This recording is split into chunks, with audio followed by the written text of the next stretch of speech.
یہ مجھے بتائیں، یہ بیچاری عورت اپنے خاوند کے ساتھ داتا دربار حاضری کے لیے آئی تھی نا، وہ بابا جی جو کل تک بخارے سے اڑ کے چبارے سے گرنے والی مریدنیوں کو کیچ کیا کرتے تھے، اگلے دن پوسٹ لگی ہوئی باقاعدہ، بالکل ٹھیک لگائی.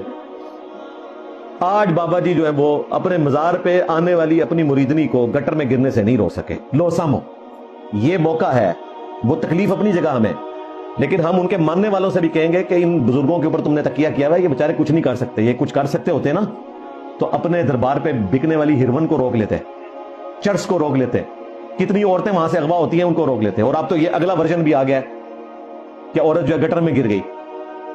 بم دھماکہ بھی ہوا 2009 میں، 55 لوگ شہید ہوئے، بابا جی کچھ نہیں کر سکے. ہاں 1965 میں انہوں نے بم پکڑے تھے، اس کے بعد سے ریٹائرمنٹ لے لی. 60 سال کے بعد ریٹائرمنٹ ہو جاتی ہے نا، باقی پورے 60 سال ہوئے ہیں. 1965 اور 2025 پورے 60 سال ہو گئے. 60 سال کے بعد ریٹائرمنٹ ہو جاتی ہے. تو 2025 میں جو 10 مئی کی جنگ تھی اس میں 80 شہروں پہ ڈرون حملے کیے انڈیا نے، ایک ڈرون بھی نہیں پکڑا گیا.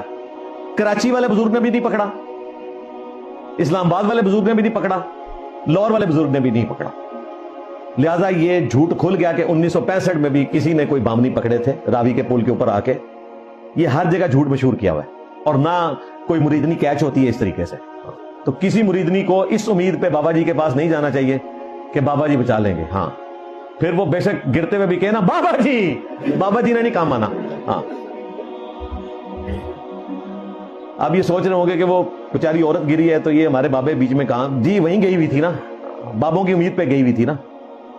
ہمارے رب کی طرف نہ آنا وہ ہم نے پہلے کلیئر کر دیا کہ ہمارے خدا نے دنیا کو بقدر ایفرٹ چھوڑا ہوا ہے.